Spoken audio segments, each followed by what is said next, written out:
regarder ensemble quelques déclarations que le Seigneur a faites. Je crois que c'est des affirmations solennelles que le Seigneur a faites et ça doit porter notre attention. Hein? Et puis, je vous partage ce matin sur le principe de qu'est-ce que Pierre fait dans sa deuxième épître. Et je crois qu'il est important pour nous de considérer. Et de plus en plus, lorsque j'approche justement de venir partager la parole de Dieu, c'est ce qui me vient à l'esprit. Ça nous dit dans 2 Pierre, juste pour nous donner une base, dans 2 Pierre 3, au verset 1, ça dit « Voici déjà, bien-aimés, la seconde lettre que je vous écris dans l'une et dans l'autre. Je cherche à éveiller par des avertissements votre sainte intelligence, afin que vous vous souveniez des choses annoncées d'avance par les saints prophètes et du commandement du Seigneur et Sauveur enseigné par vos apôtres. » Hein? Enseigné par vos apôtres. Et le contexte de ce que Pierre écrit, là, c'est le contexte, il parle qu'il va y avoir des faux enseignants. Comme il y a eu des faux prophètes, il va y avoir des faux docteurs. Et puis, si on descend au verset 17, ça nous dit « Vous donc, bien-aimés, qui êtes avertis, tenez-vous prêts, tenez-vous sur vos gardes, de peur qu'entraînés par l'égarement des impies, vous ne veniez qu'à déchoir de votre fermeté. » Donc, on voit ici que Pierre, son but, c'est d'avertir. Pourquoi? Parce qu'il y a des dangers, n'est-ce pas? Il y a des dangers. Et il veut qu'ils se rappellent, qu'ils se souviennent ce qui avait été annoncé d'avance et le commandement du Seigneur. Quel commandement pensez-vous qui fait référence? Parce qu'il dit, je vous avertis, là, je viens avec des avertissements. Pourquoi? Parce qu'il y a un danger. Et je vous souvenez ce que les prophètes ont dit dans le passé et également du commandement du Seigneur que les apôtres vous ont communiqué. Mais quel est ce commandement-là? Est-ce que le Seigneur nous a donné juste un commandement ou pensez-vous qu'il fait référence à un commandement spécifique? Je crois personnellement qu'il fait référence à un commandement spécifique. Le commandement que le Seigneur nous a donné, c'est « Aimez-vous les uns les autres comme je vous ai aimés », n'est-ce pas? Et par ceci, tous connaîtront que vous êtes mes disciples. Ça, c'est le commandement que le Seigneur nous a donné. Mais est-ce que le Seigneur nous a donné d'autres commandements? Et je pense ici, le contexte démontre que ce n'est pas nécessairement ce commandement-là que Pierre fait référence, mais plutôt le commandement par rapport à la fin des temps. Quel est le commandement que le Seigneur nous a donné? Un des commandements que le Seigneur nous a donné à la fin des temps. Prenez garde que personne ne vous séduise. Et je crois que le verset 17 met ça en lumière. Comme on a lu, ça nous dit, « Vous donc, bien-aimés qui êtes avertis, tenez-vous sur vos gardes. » Et c'est exactement ce que Jésus dit. Dans les temps dans lesquels nous sommes, et ce qui a attiré vraiment mon attention sur ces choses-là, c'est ce qu'on a regardé ensemble dans 2 Timothée 4, n'est-ce pas, lorsque ça dit qu'il va venir un temps, car il viendra un temps. Depuis qu'on a regardé à ça, ça me revient toujours à l'esprit, car il viendra un temps. Et comme Jésus l'a dit souvent, il dit, il va venir un temps, et là, après ça, il dit, mais le temps est déjà ici. Là. Et je crois que nous sommes dans le temps que Paul parlait à Timothée, car il viendra un temps, et ce temps-là est sur nous. Hein? Que les gens n'endureront pas ou ne supporteront pas la saine doctrine. Et nous sommes dans ce temps-là. Et je crois que c'est pour ça que Pierre voulait avertir, voulait mettre les gens en garde et les encourager comme des gens qui sont avertis. Qu'est-ce qu'on fait? C'est qu'on prend garde. Hein? Tenez-vous sur vos gardes. Pourquoi il va toujours y avoir des attaques de la part du ennemi pour justement, qu'est-ce que c'est faire? Nous entraîner. C'est ce qu'il dit ici. Tenez-vous sur vos gardes de peur qu'entraînés par l'égarement des impies, vous ne veniez à déchoir de votre fermeté. Et Paul avait les mêmes sentiments. Je crois que Pierre et Paul en tant qu'apôtre, avait les mêmes sentiments, que ce commandement-là devait être mis de l'avant, de prendre garde, spécialement plus qu'on voit le temps avancer. Et plus qu'on approche, parce que le Seigneur l'a dit lui-même, si ça serait possible, même les élus seraient séduits. Donc, prenez garde que personne vous séduise. Et regardez le cœur de Paul.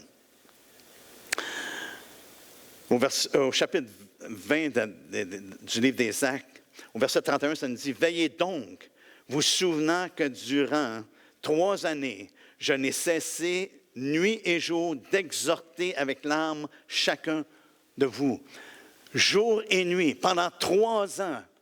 Et à qui il parle? Il parle aux anciens de l'Église d'Éphèse. Les avertissant qu'il va venir un temps, justement, qu'il y allait avoir des loups qui allaient s'introduire.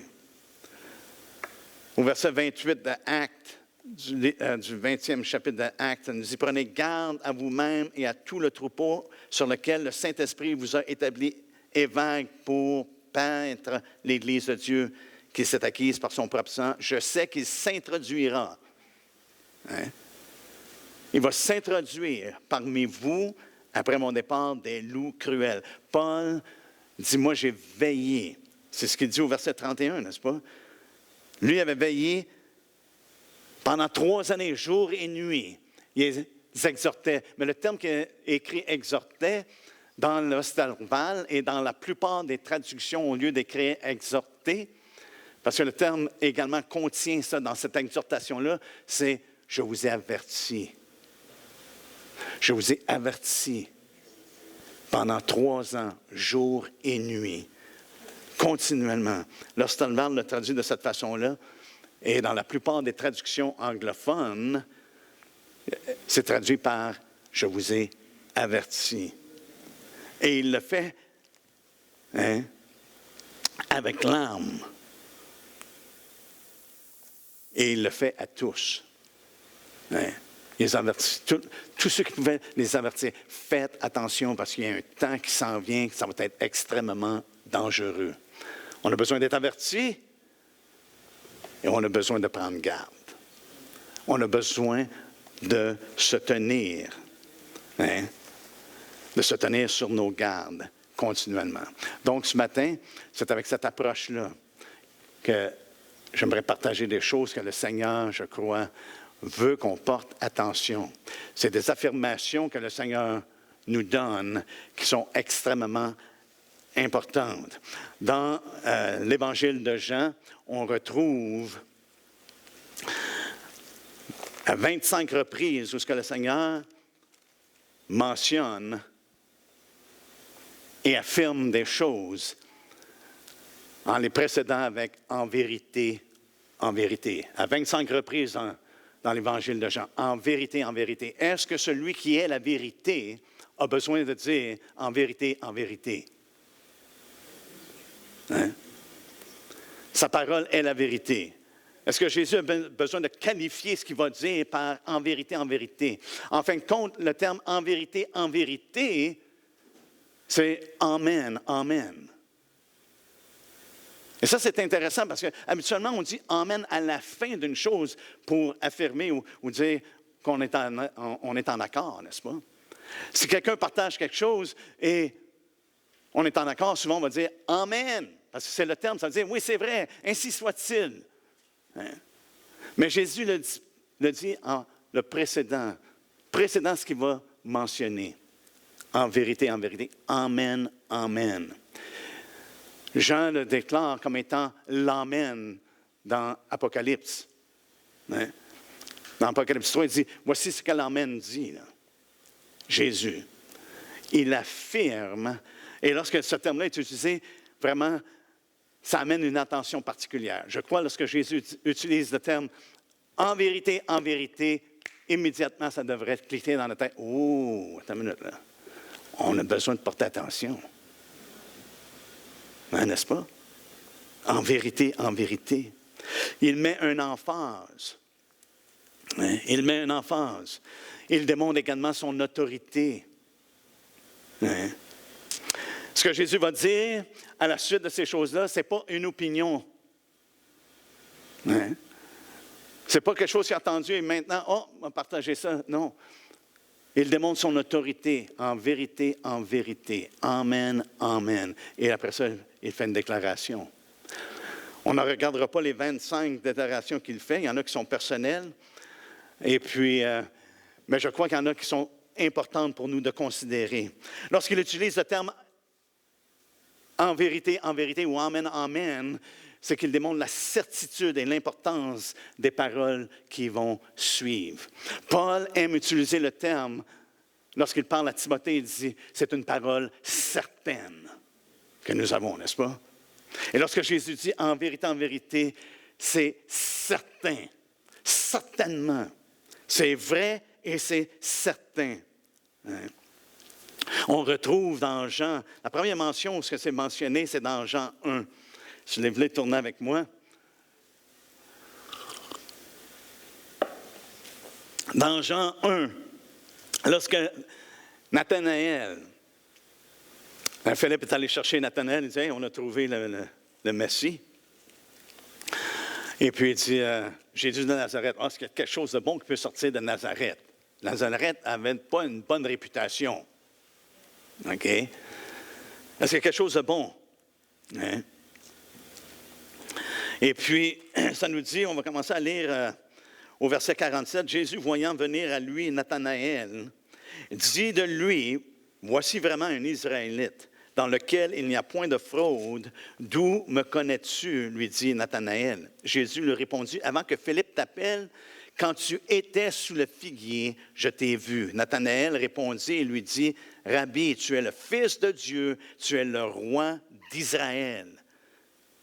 Juste sur cette déclaration-là, Nathanaël a reconnu qui était Jésus. Et regardez ce que Jésus dit. Jésus lui répondit, parce que je t'ai dit que je t'ai vu sur le figuier, tu crois? Tu verras de plus grandes choses que celle-ci. Et il lui dit, en vérité,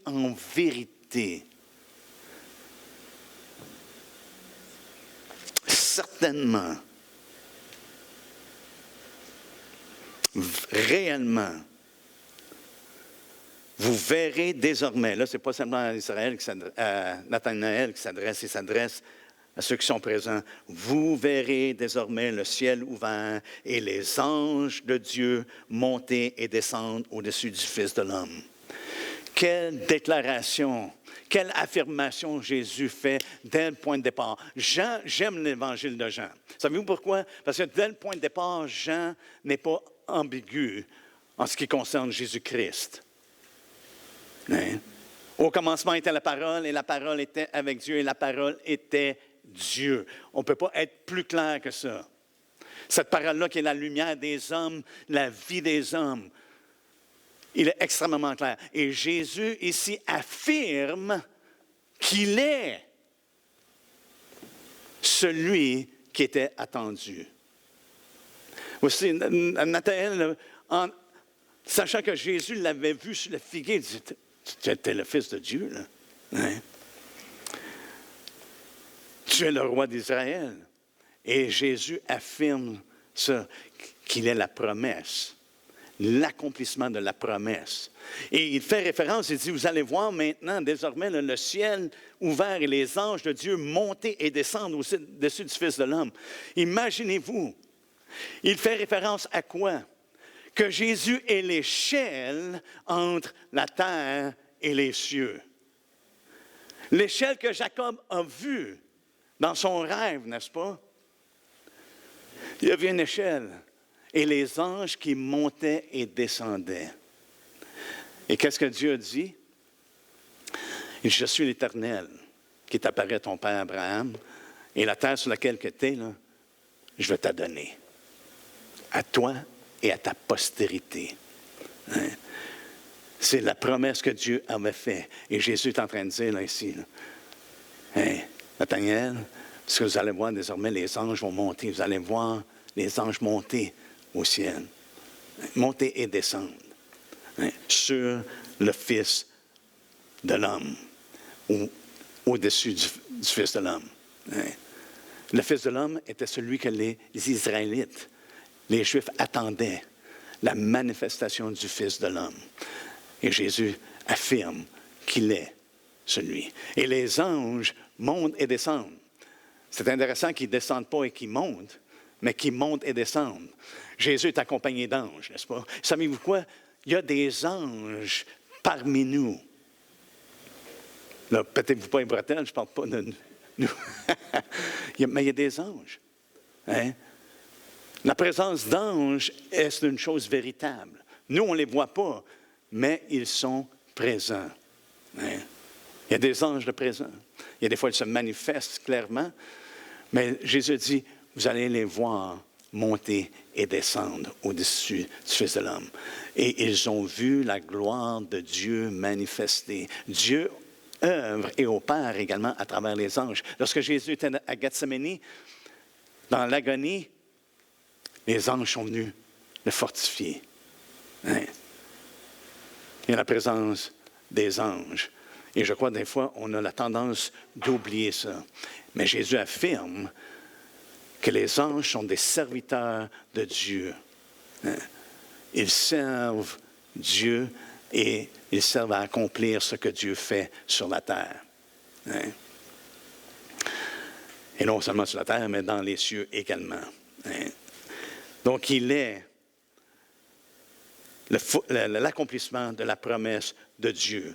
Mais il y a 5 choses que j'aimerais, parce qu'il y en a 25, mais il y en a 5 en particulier, que j'aimerais porter attention. Et ce matin, on n'aura pas le temps de regarder à toutes ces choses-là, mais j'aimerais qu'on tourne ensemble dans Jean 3:3. C'est quelque chose de base. C'est quelque chose de base, mais je crois que l'Église moderne est en train de négliger. On ne met pas d'emphase. Et pourtant, Jésus met une emphase là-dessus. Et dans Jean 3, Jésus nous fait part de la nécessité, hein, de la certitude qu'un homme doit être né de nouveau. Regardons ensemble dans Jean 3. Ça nous dit au verset 1, « Mais il y eut un homme d'entre les pharisiens nommé Nicodème, un chef des Juifs, qui vint, lui, auprès de Jésus de nuit et lui dit, « Rabbi, nous savons. »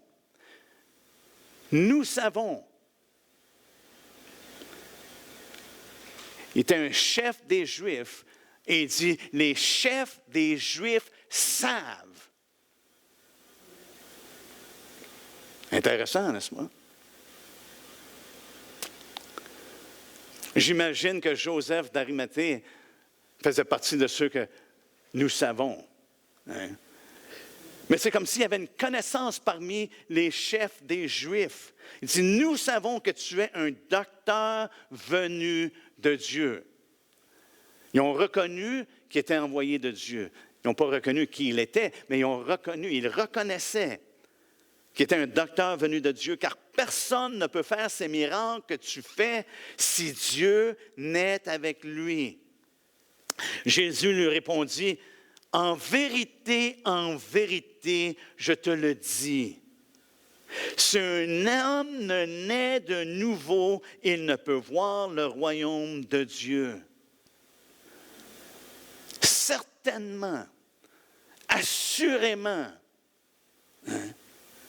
Et voyez-vous, ce qui est en train de se passer de nos jours, c'est qu'on est plus intéressé à remplir les sièges d'un bâtiment que les hommes soient nés de nouveau. Aussi longtemps qu'une personne dit « je crois en Dieu », on est satisfait avec ça. Et pourtant, Jésus dit, ce qu'il affirme, c'est qu'il faut qu'un homme soit né de nouveau. Et c'est pour ça que je crois que l'Église a été entraînée, dans un sens. Entraînée. De peur d'être entraînée dans l'égarement des impies. Lorsqu'on commence à négliger l'Évangile que Jésus donne, on est vraiment en train de se faire entraîner. Et on voit ce reflet-là dans l'Église moderne. On utilise des moyens charnels pour essayer d'accomplir une œuvre spirituelle. spirituel. Savez-vous quoi? Vous et moi, on peut chercher à persuader les gens. Et je crois que c'est une bonne chose de persuader les gens, de dire Jésus-Christ est le sauveur du monde. Comme les gens, les Samaritains qui ont reconnu non seulement ce que la femme a dit, mais ils ont entendu Jésus et ont dit, on sait maintenant qu'il est le sauveur du monde. Ils ont été convaincus. La femme les avait persuadés, mais l'Esprit de Dieu les a convaincus. Le seul qui peut vraiment convaincre, c'est l'Esprit de Dieu. Et nous, on cherche à mettre de côté trop souvent l'Esprit de Dieu et de simplement persuader les gens de croire en Dieu. Frères et sœurs, c'est plus que de croire en Dieu. Dans le sens que, oui, la simplicité, c'est de croire en Dieu. Mais la nécessité que le Seigneur donne, il faut qu'un homme soit né de nouveau. Et qu'est-ce que ça comprend? C'est qu'il doit être né de l'Esprit de Dieu. Est-ce qu'on s'attend que l'Esprit de Dieu va œuvrer dans le cœur des hommes, frères et sœurs? Est-ce qu'on s'attend à ce que Jésus a dit, que l'Esprit, lorsqu'il allait venir, qu'il allait convaincre le monde de quoi? De péché? On évite de parler du péché de nos jours. Et pourtant, l'Esprit de Dieu convainc le monde de péché, de justice et de jugement. Chose qu'on évite maintenant dans l'Église moderne. On néglige de parler du péché. Dieu est le péché, mais il aime l'homme. Et c'est pour ça qu'il a envoyé son Fils Jésus-Christ pour mourir à la croix, afin de payer pour les péchés. Non pas pour qu'on puisse continuer dans le péché, mais qu'on puisse être délivré, affranchi du péché. Hein? C'est la raison pour laquelle il est venu. Il est venu prouver l'amour de Dieu envers les hommes. Sa haine des péchés, du péché, mais son amour pour les hommes. Hein? Et ici, Jésus le dit clairement à Nicodème, un chef des Juifs. Au verset 4, Nicodème lui dit, comment un homme peut-il naître quand il est vieux? Peut-il rentrer dans le sein de sa mère et naître? À toutes les fois que je lis ça, un chef, un docteur, hein? Un chef, un docteur. Il dit, comment est-ce que ça peut arriver? Est-ce qu'un homme peut rentrer? Là, c'est ce qu'il dit, là. Peut-il rentrer dans le sein de sa mère et naître? Ça me dépasse. Ça me dépasse. Un homme instruit, intelligent. Il ne comprend absolument pas ce que Jésus est en train d'y dire. Pour lui, il pense de manière naturelle. Et Jésus est en train de lui révéler quelque chose qui est spirituel. Hein? Au verset 5, Jésus répondit, en vérité, hein, on parle, là, Jésus est en train de vraiment mettre un emphase. Hein? En vérité, il répète. C'est comme si, porte attention, là, porte une attention particulière à ce que je veux dire. Là. Je te le dis, si un homme ne naît d'eau et d'esprit, il ne peut entrer dans le royaume de Dieu. Est-ce que c'est assez clair? Premièrement, il ne peut pas voir le royaume de Dieu. Parce que ce qu'on voit, frères et sœurs, c'est par l'Esprit. C'est spirituel. On voit le royaume de Dieu. On voit Dieu qui est assis sur son trône. On voit que c'est lui qui règne. On voit que c'est lui qui a créé toutes choses. On voit que c'est lui qui est le Tout-Puissant. Et que son règne n'est pas de ce monde, mais il est dans le monde. Dans le sens que Jésus dit, mon royaume n'est pas de ce monde, mais il dit, son royaume était ici. Ce n'est pas quelque chose de visible. Il est visible pour celui qui est né de l'Esprit, né de nouveau. Et là, il dit qu'il ne peut même pas entrer. Si un homme ne naît d'eau et d'esprit, il ne peut entrer dans le royaume de Dieu. Et dans ma tête, je me dis, comment ça se fait, Seigneur, qu'on est rendu à un point qu'on néglige de mettre une emphase sur la nouvelle naissance et qu'on se contente que les gens viennent à l'Église. On se contente que les gens disent « je crois », mais qu'il n'y ait pas cette transformation-là. C'est une nouvelle naissance. Et c'est une naissance qui est par l'Esprit de Dieu. Hein? C'est une transformation, frères et sœurs. Hein? Regardez ce qu'il dit au verset 6. Ce qui est né de la chair est chair, ce qui est né de l'esprit est esprit. Hein? Ne t'étonne pas au verset 7 que je t'ai dit, il faut, en vérité, il faut que vous naissiez de nouveau. Le vent souffle où il veut et tu en entends le bruit, mais tu ne sais d'où il vient ni où il va. Il en est ainsi de tout homme qui est né de l'Esprit. Nicodème lui dit, comment cela peut-il se faire? Jésus lui répondit, tu es le docteur d'Israël. Intéressant. C'est comme si il aimait un enfant, tu es le docteur d'Israël. Est-ce que Nicodème était le seul docteur d'Israël? Non. Hein? Mais Nicodème était respecté en tant que docteur en Israël. Hein? Et Jésus, c'est évident qu'il savait, qu'il voyait que les gens vraiment respectaient Nicodème.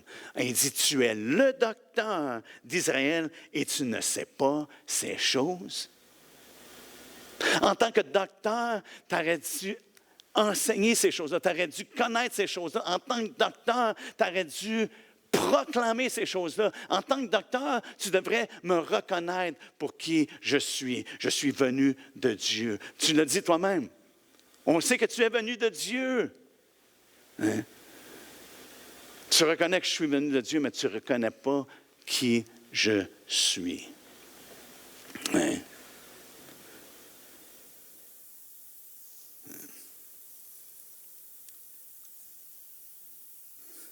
Nicodème s'est tenu éventuellement, n'est-ce pas?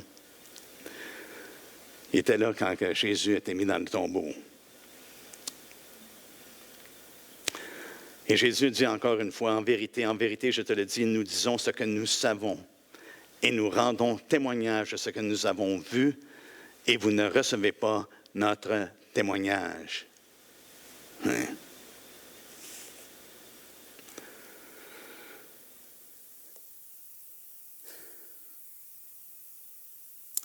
Je pense que c'est un des problèmes de nos jours, c'est qu'on craint que les gens ne reçoivent pas notre témoignage. Et on est tellement concerné qu'on veut que le témoignage soit reçu. C'est que malheureusement, on change le témoignage et on le met plus palpable. Hein? Mais la première chose que Jésus a fait lorsqu'il a commencé à prêcher, qu'est-ce qu'il a prêché? Repentez-vous. Lorsqu'on parle de repentance, c'est qu'on est en train de mettre en lumière qu'il y a quelque chose qui ne va pas, n'est-ce pas? Il y a un problème. Il y a une issue. Et l'issue de l'homme, c'est qu'il est pécheur. Et c'est qu'il est en rébellion contre Dieu. C'est pour ça qu'il est appelé à la repentance. Dieu annonce ou Dieu ordonne que tous les hommes en tout lieu se repentent. Hein? Et aujourd'hui, lorsqu'on parle de nos jours, on est prompt à mentionner, « Oh, vous devez accepter Jésus, acceptez-le. Et vos péchés vous seront pardonnés. » Mais on met très peu d'emphase sur « repentez-vous. Repentez-vous. » Hein? Et les gens reçoivent ou acceptent Jésus et continuent dans leur vie. Pourquoi? Parce qu'ils ne sont pas nés de l'Esprit de Dieu. Tout ce qu'on a, c'est peut-être un Nicodème. Oui, Nicodème était un docteur, là. Nicodème était parmi les chefs des Juifs, là. mais il n'était pas sauvé. Il n'était pas né de l'Esprit. Et Jésus met clairement qu'il faut qu'une personne naisse de nouveau. Et malheureusement, je crains qu'on peut donner une fausse espérance aux gens. Oh, maintenant, tu es sauvé parce que tu crois en Jésus et puis tu vas aller au ciel. Hein? Mais il dit, à moins qu'une personne soit née de nouveau, il faut qu'une personne soit née de nouveau. Et lorsqu'on regarde avec les temps dans lesquels nous sommes et dans lesquels on avance, où ce que les gens ne supporteront pas la saine doctrine. Frères et sœurs, c'est la saine doctrine qu'une personne, il faut qu'elle soit née de l'Esprit de Dieu. Il faut qu'elle soit née de nouveau.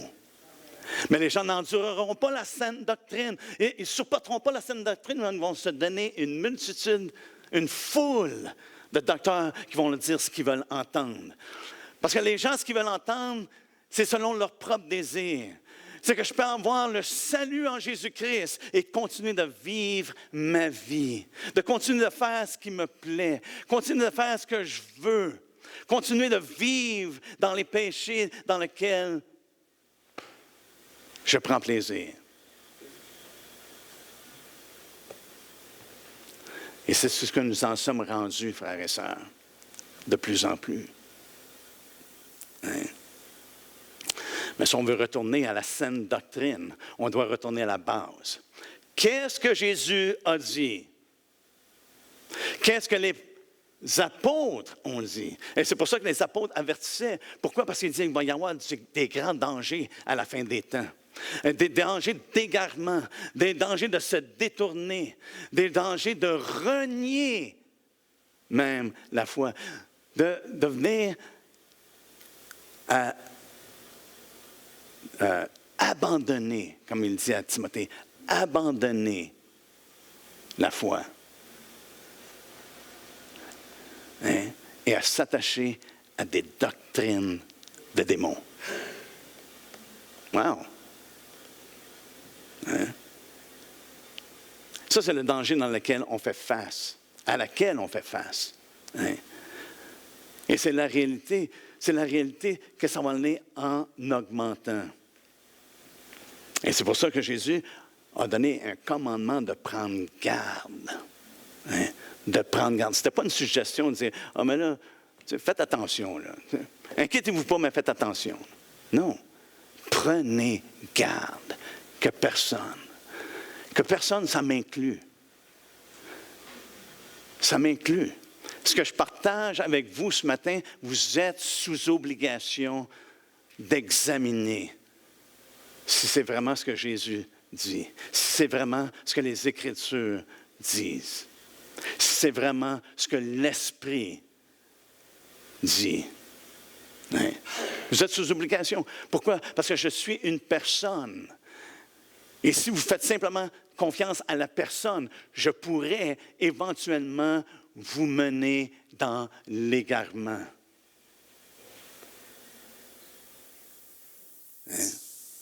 Ça pourrait arriver. Et c'est pour ça qu'il y a des milliers et des milliers et des milliers de gens qui se contentent d'entendre une prédication, d'entendre un sermon, d'entendre des paroles d'un homme qu'ils estiment peut-être bien un Nicodème, mais qu'il ne sait pas qu'il a besoin d'être né de l'Esprit, qu'il ne reconnaît pas qui est Jésus et les affirmations, les déclarations que Jésus a faites et que nous avons la responsabilité d'enseigner. Parce que je considère ça comme étant ce que Jésus a prescrit. N'est-ce pas? La responsabilité d'enseigner tout ce que je vous ai prescrit. Et Jésus a prescrit, il faut qu'un homme soit né de nouveau. Hein? Qu'un homme soit né de nouveau. Il est absolument nécessaire. Jacques nous mentionne dans Jacques 1, 18 que nous avons été engendrés selon sa volonté par la parole de vérité. Hein? Ce que nous avons besoin de nos jours, frères et sœurs, ce n'est pas un succès spirituel qui est dans l'apparence, mais dans la réalité de la nouvelle naissance, de la transformation de vie. Parce que d'aimer comme Jésus nous aime, le commandement qu'il nous a donné de s'aimer les uns les autres comme il nous a aimés ne peut pas être accompli dans la chair. Ça prend l'Esprit de Dieu qui habite en nous. Paul l'a dit aux Colossiens, il dit, entendu parler, il dit, comment est-ce que l'Esprit vous anime de l'amour? Hein? Comment est-ce que l'Esprit de Dieu vous anime dans l'amour? Hein? C'est ce que nous avons besoin. C'est intéressant que le contexte dans lequel Jésus mentionne justement ces choses-là dans Jean 3, juste auparavant dans Jean 2, on l'a mentionné, je le mentionne parce que c'est toujours important d'avoir le contexte, mais Jésus ne met pas sa confiance dans les hommes.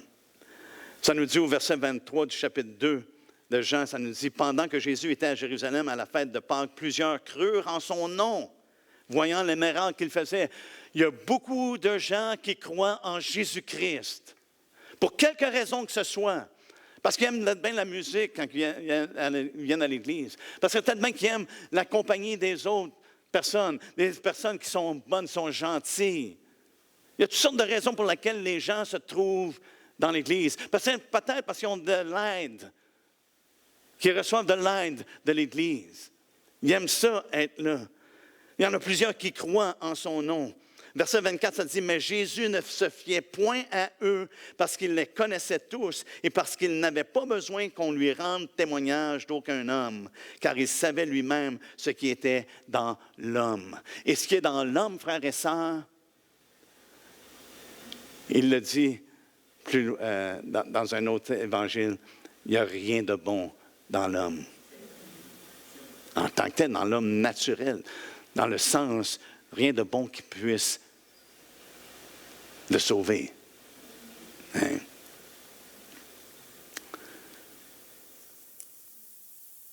Fait que le fait qu'il va y avoir des multitudes qui croient en Jésus, s'ils ne sont pas nés de nouveau, ils ne peuvent pas voir le royaume et ne peuvent pas entrer dans le royaume. C'est ce que Jésus nous fait part. Hein? Il est nécessaire que nous puissions témoigner l'action de l'Esprit. Parce qu'il doit être né de l'Esprit, c'est ce que Jésus dit. Hein? Il faut que vous naissiez de nouveau. Ce qui est né de la chair est chair, ce qui est né de l'Esprit est esprit. Tout homme qui est né de l'Esprit. Hein?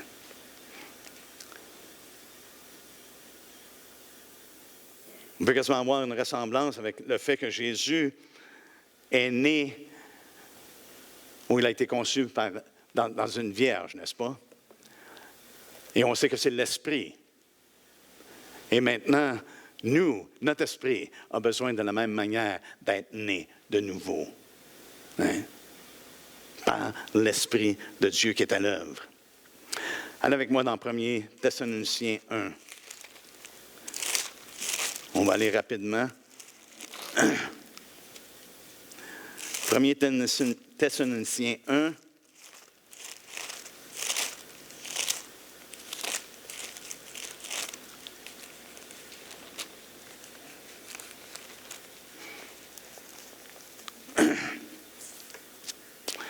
Et ça nous dit, on va commencer au verset 4. « Nous savons, frères bien-aimés de Dieu, que vous avez été élus. Notre évangile ne vous a pas été prêché en parole seulement, mais avec puissance, avec l'Esprit Saint et avec une pleine persuasion. » Je vais vous dire ce matin, je suis persuadé que qu'est-ce que Jésus dit en vérité, il faut qu'un homme soit né de nouveau. J'en suis pleinement persuadé. Pourquoi? Parce que c'est la parole de Christ. Et il l'affirme avec une emphase de la certitude et de l'importance de qu'est-ce qu'il déclare. Qu'est-ce qu'il affirme. Hein? Mais il le dit ici, vous êtes prêché, non pas été prêché seulement en parole, mais avec puissance, avec l'Esprit Saint. La puissance ne vient pas de l'énergie de l'homme ou du charisme d'un homme. La puissance vient de l'Esprit de Dieu. C'est pour ça que Jésus dit, vous allez recevoir une puissance lorsque l'Esprit va venir. Hein? Il nous remplit de cette puissance-là.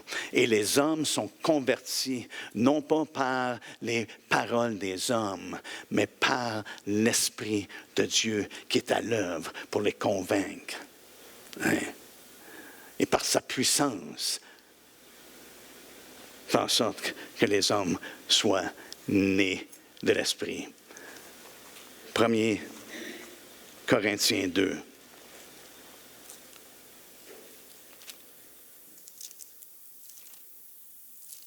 Encore une fois, Paul met toujours l'attention.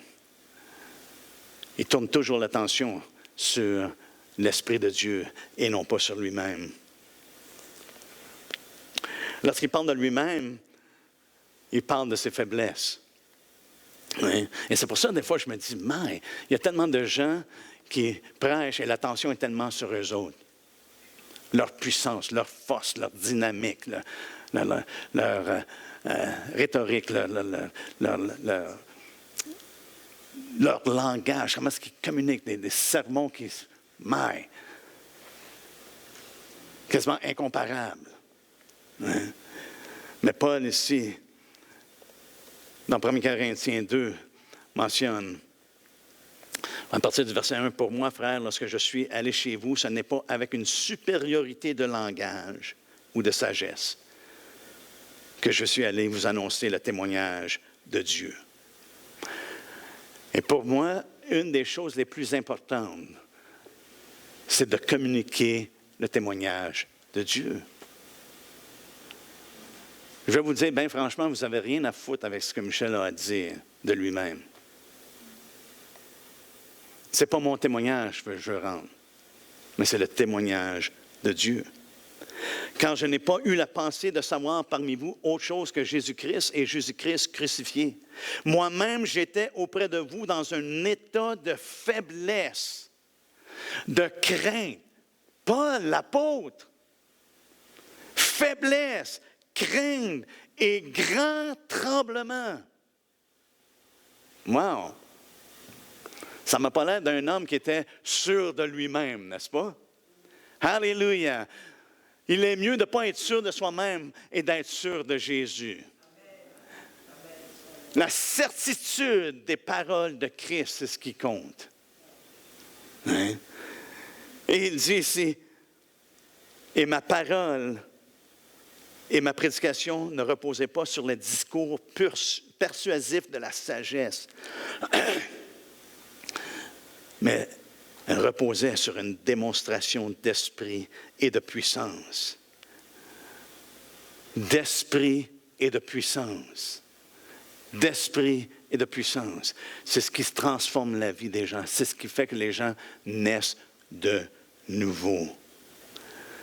Parce que Paul ne voulait pas que leur foi soit dans les paroles des hommes, mais que leur foi soit en Dieu. Verset 5, « Afin que votre foi soit fondée non sur la sagesse des hommes, mais sur la puissance de Dieu. » Est-ce qu'on recherche? Est-ce qu'on recherche que Dieu se manifeste et que ce soit sa puissance et non pas l'éloquence? On est dans une génération où on a plus de sermons que dans toute autre génération. Pourquoi? Parce que nous avons accès à des sermons globalement. Il y a une éloquence, frères et sœurs. Si vous êtes venus ici pour l'éloquence, vous êtes à la mauvaise place. Ouais. Mais ma prière, c'est que, Seigneur, que ça soit la démonstration de ton esprit et de ta puissance. Qu'on s'oublie nous-mêmes et qu'on laisse Dieu agir dans nos vies. Dans Tite 3, ça nous dit qu'il nous a sauvés par le bain de la régénération et le renouvellement du Saint-Esprit. Hein? par le baptême de la régénération, la nouvelle naissance. Mais regardez ce qui suit. Et le renouvellement du Saint-Esprit. Une personne ne peut pas être née de l'Esprit, née de Dieu et demeurer la même personne. C'est une impossibilité. Hein? Et Paul dit, il, parlant du Saint-Esprit, il l'a répandu sur nous avec abondance par Jésus-Christ, notre Sauveur. La nouvelle naissance. Une personne peut se demander, comment est-ce qu'on est de nouveau? C'est par l'Esprit de Dieu. Mais je vais juste terminer avec ce verset-là dans Jean 1.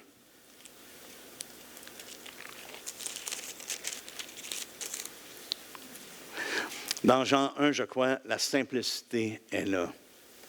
Comment est-ce qu'une personne est née de nouveau? Par la puissance de Dieu, par l'Esprit de Dieu. Ça nous dit au verset 12, mais à tous ceux qui l'ont reçu, à ceux qui croient en son nom, elle a donné le pouvoir de devenir enfants de Dieu. Hein? Lorsqu'une personne reçoit la parole de Dieu, la parole dont il parle, Jean parle ici, qui est la lumière, la vie, la parole qui était avec Dieu au commencement et la parole qui était Dieu, lorsqu'une personne reçoit la parole, hein, véritablement reçoit la parole. Paul l'a dit de cette manière-là, de recevoir l'amour de la vérité pour être sauvé. Hein? La nouvelle naissance, ce n'est pas mystique dans le sens que, comment est-ce qu'une personne peut être... Non, non. Reçois et crois en Jésus-Christ. Mais tu dois le recevoir. Et Paul dit aux Colossiens, il dit, comme vous l'avez reçu, maintenant, marchez en lui. Hein? Il y a une évidence de la nouvelle naissance, frères et sœurs. Et c'est une emphase que Jésus met, et c'est une emphase que je crois qu'on a besoin de retourner, spécialement lorsqu'on voit tout ce qui est en train d'arriver. Parce que c'est le début de la saine doctrine, qu'on pourrait dire. Une personne doit être née de nouveau. Hein? Et puis je pense que, pour ma part, c'est comme, Seigneur, pardonne-nous. Pardonne-moi si je ne mets pas l'emphase là où est-ce que tu mets l'emphase.